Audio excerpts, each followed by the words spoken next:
ఎన్టీఆర్ జిల్లా తిరువూరు శ్రీవాహిని కళాశాలలో జిల్లా స్థాయిలో నాటుసారా నిర్మూలన దిశగా నవోదయం 2.0 కార్యక్రమాన్ని నిర్వహించారు. ముఖ్య అతిథిగా జిల్లా కలెక్టర్ లక్ష్మీశా హాజరై అవగాహన కల్పించడానికి ఏర్పాటు చేసిన బస్సును జెండా ఊపి ప్రారంభించారు. రాష్ట్రంలోని అన్ని గ్రామాల్లో నాటుసారా నిర్మూలించి యువత బంగారు భవిష్యత్తుకు బాటలు వేస్తామని కలెక్టర్ అన్నారు. నాటుసారా నిర్మూలనకు సహకరించిన ప్రజలకు కలెక్టర్ ధన్యవాదాలు తెలిపారు. నెల్లూరు జిల్లా కమిషనర్ సూర్యతేజ పారిశుద్ధ పనుల పర్యవేక్షణలో భాగంగా 6వ డివిజన్లో పర్యటించారు. ముందుగా పప్పుల వీధి ప్రజా పార్కును సందర్శించి పార్కులో పచ్చదనం, ఆట వస్తువులు, పెయింటింగ్ తదితర మౌలిక వసతులను కల్పించాలని అధికారులకు ఆదేశించారు. నగరపాలక సంస్థ పరిధిలోని అన్ని పార్కులలో పిల్లలకు ఆట వస్తువులు, జిమ్ పరికరాలు తదితర మౌలిక వసతులను కల్పించి ప్రజలకు అందుబాటులోకి తీసుకురావాలని కమిషనర్ కోరారు. నెల్లూరు జిల్లాలోని నగరపాలక సంస్థ పట్టణ ప్రాణాధిక విభాగం అధికారులతో మేయర్ స్రవంతి జయవర్ధన్ సమీక్ష సమావేశాన్ని నిర్వహించారు. నగరపాలక సంస్థ పరిధిలో జరిగే నూతన భవన నిర్మాణాలకు సంబంధించిన అభ్యంతరాలు ఉంటే ప్రారంభ దశలోనే భవన యజమానులకు తెలియజేయాలని చెప్పారు. నిర్మాణం పూర్తయిన అనంతరం కూల్చివేతలతో వారికి తీవ్రమైన ఆస్తి నష్టం చేకూరుతుందని మేయర్ అధికారులకు సూచించారు.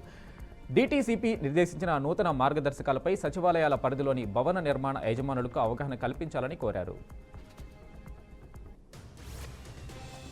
గ్రేటర్ ఢిల్లీ నోయిడాలో నివాసముంటున్న పాకిస్తాన్ మహిళా సీమా హైదర్ ఓ ఆడబిడ్డకు జన్మనిచ్చింది. పబ్జీ గేమ్ ద్వారా భారతీయ యువకుడితో ప్రేమలో పడిన సీమా హైదర్ పాకిస్తాన్ నుంచి పారిపోయి వచ్చిందని న్యాయవాది ఏపీ సింగ్ తెలిపారు. సచిన్ మీనాను వివాహం చేసుకుని హిందూ మతాన్ని స్వీకరించినట్లు హైదర్ తెలిపారు.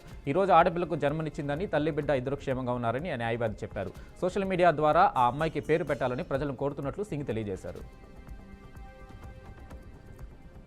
తెలంగాణ అసెంబ్లీ ఎన్నికల్లో భాగంగా కళాశాల విద్యార్థినులకు స్కూటీలు ఇస్తామంటూ కాంగ్రెస్ పార్టీ ఇచ్చిన హామీ మర్చిపోయిందని బీఆర్ఎస్ ఎమ్మెల్సీ కల్వకుంట్ల కవిత విమర్శించారు. దీనిపై శాసన మండలి ఆవరణలో కవిత వినూత్నంగా నిరసన తెలిపారు. పార్టీ ఎమ్మెల్సీలతో కలిసి స్కూటీ కటౌట్లను ప్రదర్శిస్తూ కాంగ్రెస్పై విమర్శలు చేశారు. ప్రియాంకాజీ స్కూటీ కహాహాయ్ అంటూ నినాదాలు చేశారు. అధికారంలోకి వచ్చి 15 నెలలు గడుస్తున్నా స్కూటీల పంపిణీకి ఎలాంటి చర్యలు చేపట్టలేదని మండిపడ్డారు. యాదాద్రి భువనగిరి జిల్లాలోని యాదగిరిగుట్ట ఆలయానికి నూతన ధర్మకర్తల మండలిని ఏర్పాటు చేయాలని రాష్ట్ర ప్రభుత్వం నిర్ణయించిందని మంత్రి కొండా సురేఖ తెలిపారు. దేవాదాయ చట్ట సవరణ బిల్లుపై శాసనసభ చర్చలో భాగంగా 18 మంది సభ్యులతో యాదగిరిగుట్ట ట్రస్ట్ బోర్డు ఉంటుందని వెల్లడించారు. ఈ బోర్డు పదవీ కాలాన్ని 2 సంవత్సరాలుగా నిర్ణయించామని, బోర్డు చైర్మన్ సభ్యులకు ఎలాంటి జీతభత్యాలు ఉండవని స్పష్టం చేశారు. వైటీడీకి బడ్జెట్ ఆమోదం ప్రభుత్వం ద్వారా జరుగుతుందని, ఐఏఎస్ అధికారి ఈవోగా వ్యవహరిస్తారని వెల్లడించారు. నేడు కేంద్ర ఎన్నికల సంఘం ఆధ్వర్యంలో ఆధార్ ఓటర్ కార్డు లింకుపై కీలక సమావేశాన్ని నిర్వహించారు. ఈ సమావేశంలో కేంద్ర హోంశాఖ కార్యదర్శి గోవిందమోహన్, శాసన వ్యవహారాల కార్యదర్శి, ఆధార్ ఓటర్ కార్డు సాంకేతిక నిపుణులు పాల్గొన్నారు. ఆధార్తో ఓటర్ కార్డు అనుసంధాన అంశం ఎప్పటి నుంచో చర్చనీయాంశంగా ఉందని గోవింద్ మోహన్ అన్నారు. ఆర్టికల్ 326 ప్రజా ప్రాతినిధ్య చట్టం 1950 సుప్రీంకోర్టు తీర్పుల మేరకు ఎన్నికల సంఘం ఈ నిర్ణయాన్ని తీసుకుందని కేంద్ర ఎన్నికల కమిషనర్ జ్ఞానేష్ కుమార్ తెలియజేశారు. జమ్మూలోని ప్రఖ్యాత వైష్ణోదేవి ఆలయంలో జరిగిన ఓ ఘటన ఆలస్యంగా వెలుగులోకి వచ్చింది. ఓ మహిళ తనిఖీలు నిర్వహించే భద్రతా సిబ్బంది కళ్లుగప్పి తుపాకీతో ఆలయంలోకి ప్రవేశించింది. మహిళ వద్ద ఆయుధాన్ని గుర్తించిన అధికారులు వెంటనే ఆమెను అదుపులోకి తీసుకున్నారు. మహిళపై కేసు నమోదు చేసి విచారించగా ఢిల్లీ పిఎస్లో పనిచేస్తున్న జ్యోతి గుప్తాగా పోలీసులు గుర్తించారు. ఆయుధంతో మహిళ ఆలయంలోకి ప్రవేశించే వరకు భద్రతా సిబ్బంది ఎవరూ గుర్తించకపోవడంపై భక్తులు ఆగ్రహం వ్యక్తం చేశారు. ఖమ్మం జిల్లా పాలేరు నియోజకవర్గ బీసీ సంక్షేమ సంఘం నాయకులు చిన్నమోహన్ రావు ఆధ్వర్యంలో కూసుమంచి మండల కేంద్రంలో సంబరాలు జరుపుకున్నారు. అనంతరం బాణాసంచా కాల్చి సీఎం రేవంత్ రెడ్డికి, పొంగులేటి శ్రీనివాసరెడ్డికి పాలాభిషేకం చేశారు. తెలంగాణ రాష్ట్ర ప్రభుత్వం ప్రవేశపెట్టిన బిల్లుకు ఏకగ్రీవంగా ఆమోదం పొందడానికి తీపి కబురుగా బీసీ సంఘాలు సంబరాలు చేసుకున్నాయని చిన్నమోహన్ రావు తెలియజేశారు. ఈ చట్టం ద్వారా బీసీలకు మొదటి విజయమని ఆయన చెప్పారు. తిరుపతి జిల్లా చంద్రగిరి నారావాలిపల్లిలో మాజీ ఎమ్మెల్యే నారా రామ్మూర్తి నాయుడు 73వ జయంతి వేడుకలు ఘనంగా నిర్వహించారు. వేడుకల్లో భాగంగా ఆయన అభిమానులు రక్తదానం చేశారు. రామమూర్తి కుమారులు ఉచిత మెడికల్ క్యాంపు నిర్వహించారు. ఈ వేడుకలకు స్థానిక ప్రజలే భారీ ఎత్తున పాల్గొన్నారు.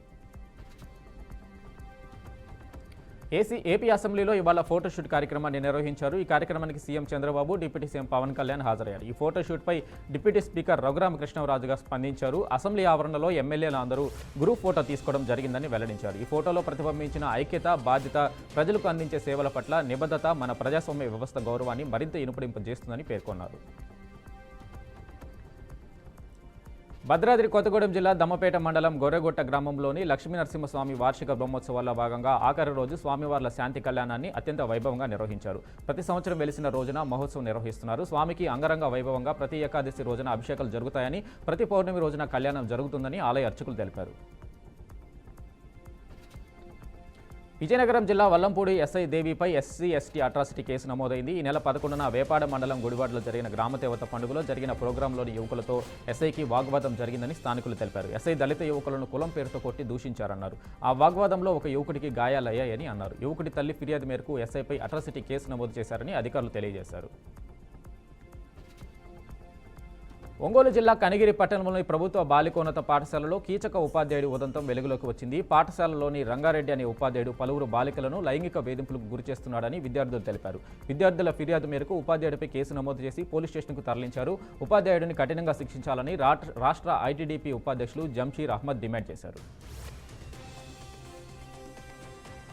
ఉమ్మడి నెల్లూరు జిల్లా రాపూర్ మండల పరిధిలో కోడిపందాలు, పేకాట, జూదంపై పోలీసులు దాడులు చేశారు. గ్రామ శివారులోని అడవిలో కోడిపందాలు నిర్వహిస్తున్నారని సమాచారం మేరకు రాపూర్ ఎస్ఐ వెంకటరాజేష్ తన సిబ్బందితో కలిసి రైడ్ చేస్తున్నట్టు చెప్పారు. కోడిపందాలు నిర్వహిస్తున్న 13 మంది వ్యక్తులు అదుపులోకి తీసుకుని వారి వద్ద నుండి 6 కోడిపుంజులు, 6,800 రూపాయలు నగదు, 13 బైకులు, 11 సెల్ ఫోన్లను స్వాధీనం చేసుకుని సీజ్ చేయడం జరిగిందన్నారు. వారిపై కేసు నమోదు చేయడమైందని, ఎవరైనా సరే మండల పరిధిలో కోడిపందాలు, పేకాట నిర్వహించినట్లయితే వారిపై కఠిన చర్యలు తీసుకోవడం జరుగుతుందని ఎస్ఐ తెలియజేశారు.